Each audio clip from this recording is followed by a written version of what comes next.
Hello. Thanks for coming back to the journey of discovering the Roman dream. In the previous part, we went through the myths of Rome's birth to the Republic's birth from the sedimentation of the monarchy. Now, Rome is no longer a small village on the Tiber River.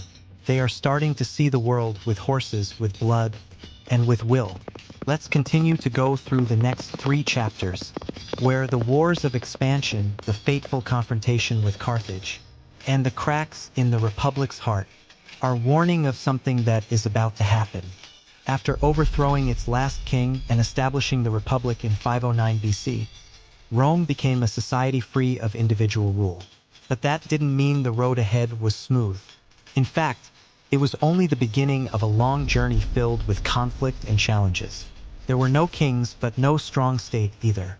Rome was a small city-state in the heart of Italy, surrounded by ambitious tribes, alliances, and city-states. This is the story of Rome's early struggles to survive, to expand, and to shape the empire that would follow. Imagine looking down from above at the boot-shaped land we now call Italy. To the north were the rugged mountains, where the Etruscans lived. In the center, the lands of the Volsci, Equi, and Sabines. To the south, you will find the Greek city-states, rich, civilized, and influential. Rome was in the middle, not the strongest, not the most populous. But there was one thing that stood out. Rome was hard to swallow. Why? Because Rome did not just fight. It knew how to learn, how to organize, and most importantly, it had a spirit that the world would later fear. It never gave up. It did not take long for neighboring countries to realize that Rome was changing. A city-state without a king was often seen as weak and vulnerable. In the early years of the Republic, Rome was attacked from the north by the Etruscans, who supported the deposed King Tarquin. The Volsci and Equi tribes continued to harass from the central mountains. These wars seemed to put out a new fire that was burning in Rome. But Rome did not just hold out. They won one battle at a time. Rome did not have the mighty cavalry of the Etruscans, nor the brilliant philosophy of the Greeks, but it had a citizen army, men who armed themselves to defend their city. They had discipline, and they had a stubbornness that no opponent could resist. Of Rome's early enemies, the Samnites were the most formidable. They lived in the mountains of the southeast, were fierce warriors, lived in tribes, and were skilled in guerrilla warfare. The 3 wars with the Samnites, lasting nearly a century, were considered among the greatest challenges to Rome in the early Republic. The First Samnite War, 343 to 341 BC, was only the beginning, but the second and third were devastating. At one point, the Romans were surrounded and forced to surrender in a gorge, a shame that would not be easily erased. But what made Rome different was that it learned from defeat. It reformed its army, built more roads for faster travel, and most importantly, it extended tolerance to its former enemies. After defeating the Samnites, Rome did not destroy these lands. It co-opted them, shared citizenship, and built alliances. Each new land was a brick in the solid wall that the empire was quietly building. At this point, we need to understand something very Roman. When they conquered a land, they did not impose it in the brutal way that many other peoples did. Rome built roads, built bridges, established colonies, and shared culture. Those who cooperated with them could enjoy the same rights as Roman citizens, at least in part. From the mountains of Samnium to the fertile valleys of Latium, Rome gradually formed a widespread system of alliances. Each alliance was a link, linked together by interests and responsibilities. This model later became known as the Italian League, a solid foundation for the expansion of the Roman Empire. In the southern land called Magna Graecia, Great Greece, was home to dozens of ancient Greek cities such as Tarentum, Cumae, Neapolis, later Naples. When Rome expanded here, they encountered not only wealthy cities but also Greek civilization, brilliant, rich in philosophy, art, and with a much longer history than Rome. Some city-states did not accept Rome's expansion. Tarentum, a large and wealthy port city, called for help from a special figure, King Pyrrhus of Epirus, a king famous for his ambition to recreate a Greek empire like Alexander the Great. Pyrrhus led his army to Italy, and fought Rome in fierce battles. Although he won militarily, he lost too many soldiers. It was later called a Pyrrhic victory, winning in name but losing strategically. Pyrrhus eventually withdrew his army. The southern Greek city-states were forced to sign a peace treaty with Rome. But Rome was not only victorious militarily. They absorbed Greek civilization from architecture, language, philosophy to religion. From then on, Rome became a harmony between Latin identity and Greek wisdom. By around 265 BC, Rome controlled the entire Italian peninsula, from north to south. No one could threaten them from within. But inevitably, once the interior was secure, Roman eyes began to look further afield, to the sea, to the southern islands, especially Sicily. And there they would meet a new rival, Carthage, the mighty maritime power of North Africa. That confrontation would last more than a century and change the fate of the entire Mediterranean. Imagine a Roman soldier of that era, standing on a hilltop looking out over the white stone roads they had just completed, connecting Rome to the newly annexed cities. He was not a warrior of destruction, but a defender of an idea. Rome was more than a city. It was an organization, an ideal that spread. From a humble riverside city-state, Rome rose to become the preeminent power on the Italian peninsula. And the seeds of empire, quietly but persistently, began to sprout. Close your eyes for a few seconds. Imagine you are sitting on a hilltop, looking out at the vast ocean. The wind blows gently through the rows of dry, sunburned grass. In the distance, small ships glide like birds. In the heartbreaking blue of the Mediterranean sky, that place is Sicily, the pearl in the heart of the Mediterranean. And also the place where one of the largest, longest, and most brutal wars in ancient history began. By the 3rd century BC, Rome had dominated most of the Italian peninsula. The city grew stronger, battle-hardened, proud. But like any other power, Rome could not live in peace if there was still a formidable opponent on the other side of the sea. Carthage, or Carthage in Phoenician, means new city. Located in what is now Tunisia, Carthage was founded by the Phoenicians from what is now Lebanon. It started as a small trading post, but over time it grew into a huge trading empire. Unlike Rome, which started with farmland and swords, Carthage grew from gold, silver, goods, and sails. They were masters of the sea, controlling almost all trade in the Western Mediterranean. They had money, they had a navy, and they were no friends of Rome. The first war between the two powers broke out in 264 BC, when a small city called Messana in Sicily asked Rome for help against the threat from Carthage. So, Rome, accustomed to fighting on land, learned to fight at sea. They had no navy, they built ships. No sailors, they forced slaves to row them. They made up for their experience with discipline and creativity. The Romans invented something called the corvus, a long bridge with hooks to attach their ships to enemy ships, turning a naval battle into a land battle. And they won. After more than 20 years, Rome won. Sicily became Rome's first province outside the Italian peninsula. Carthage was defeated, but it was not over.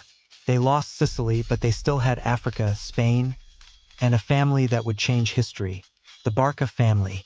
In the shadow of defeat, a child was born. His name was Hannibal Barca.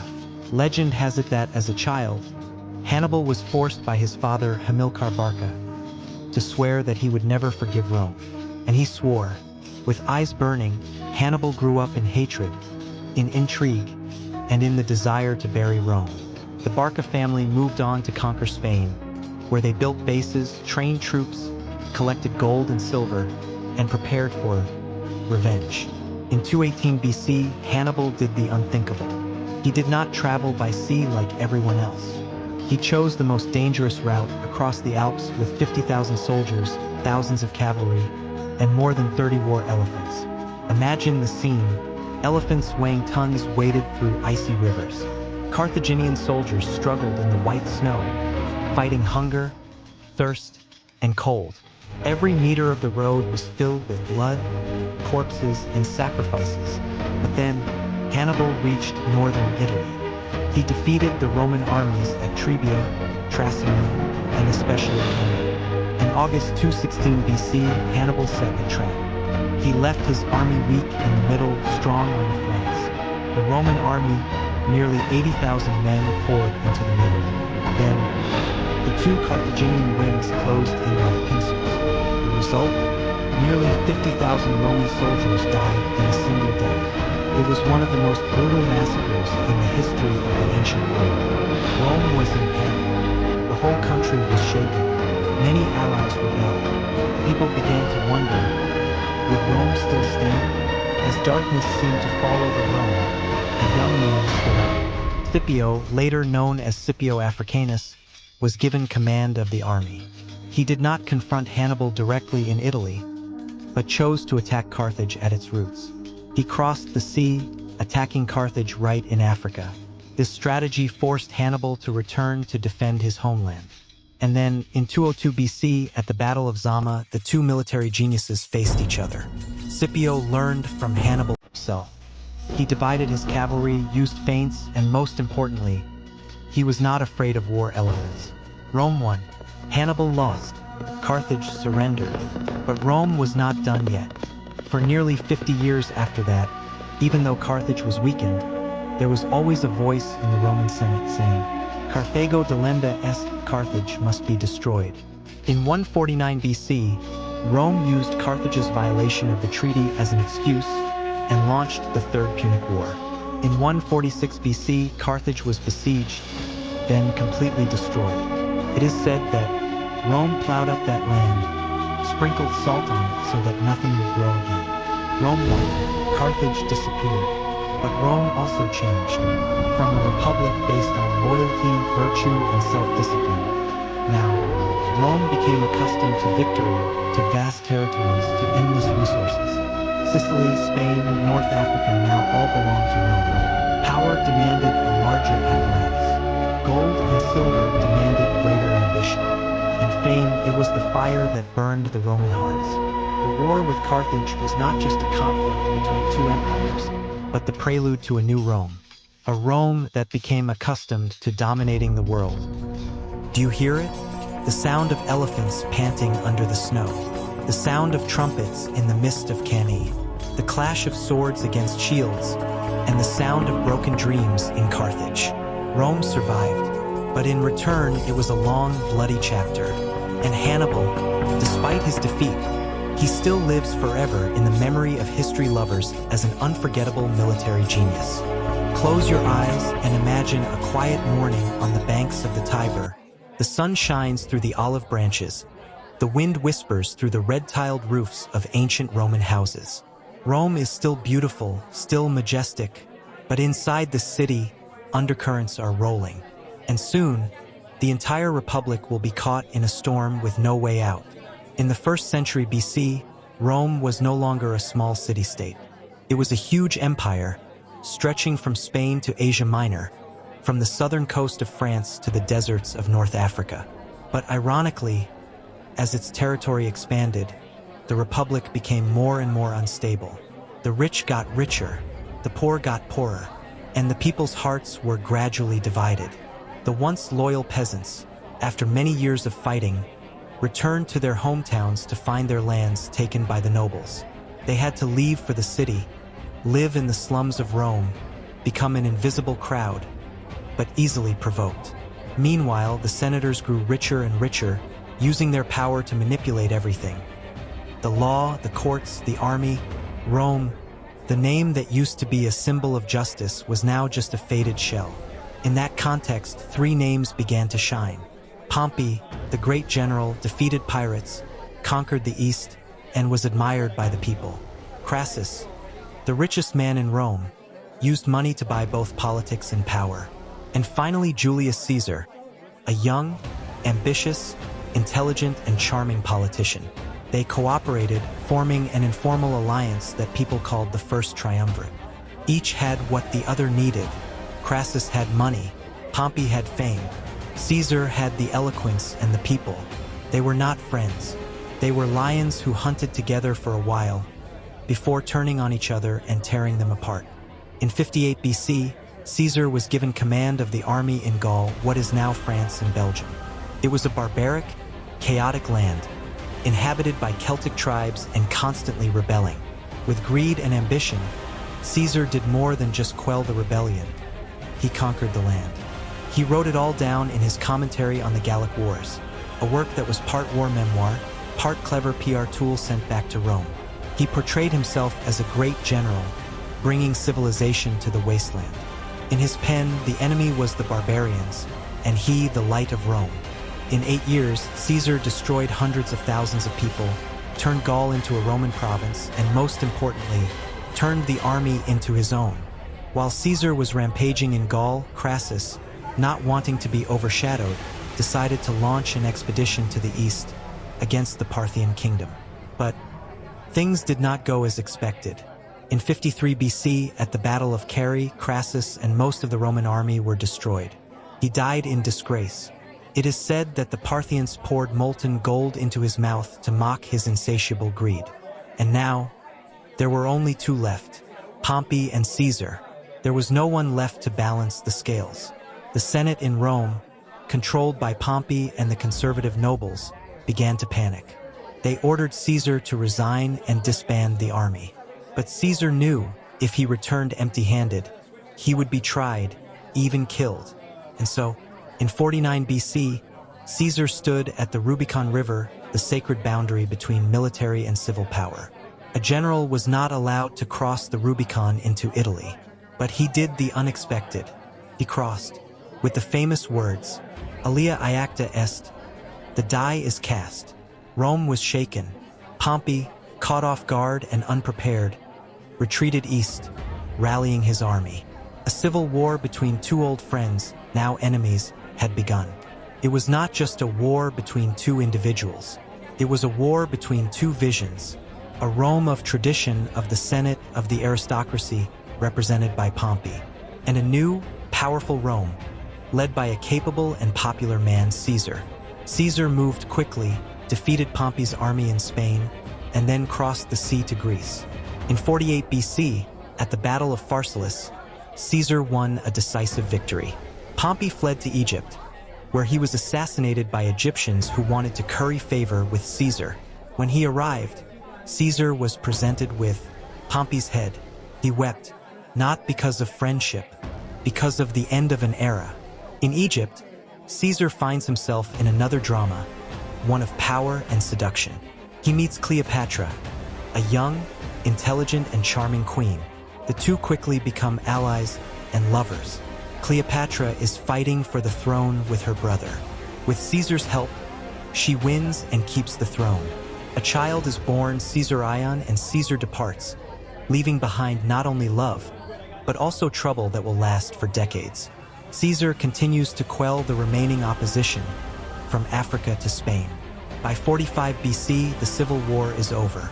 He returns to Rome, hailed as a hero. The Senate names him Dictator Perpetuo, dictator forever. Rome, the cradle of the Republic, has now placed all power in the hands of one man. But Caesar is more than a conqueror. He was a reformer. He redistributed the land. He canceled debts. He expanded citizenship. He created the Julian calendar, the precursor to the calendar we use today. Caesar dreamed of a new Rome, no longer a small, autonomous city-state, but a true empire, unified, efficient, and worldwide. But amid the light, there was still darkness. Many began to fear that Caesar would become king. And Rome, as you know, hated kings more than anything. People whispered, conspiracies, and on the marble steps of the Senate, plots began to take shape. Caesar had crossed the Rubicon. He had defeated Pompey. He had touched absolute power. But what was the price of power? Take a moment, my friend, and when ready, we will move on to Chapter 7 together, where the blade of fate awaits the greatest dictator in Roman history. Rome has defeated Carthage, a once mighty maritime empire, now collapsed in ashes. But victory is never final. Inside Rome, the war has left a deep rift. The rich get richer and the soldiers return home with no land to cultivate. The Republic, once strong against foreign invaders, is now beginning to falter under its own internal divisions. And then, A name emerges like lightning in the storm, Julius Caesar. In the next part, we will walk together through the chaotic days when Rome fought itself, from civil war to the death of a leader and the path to a true empire. See you in the next part, where Roman history enters its most violent chapter.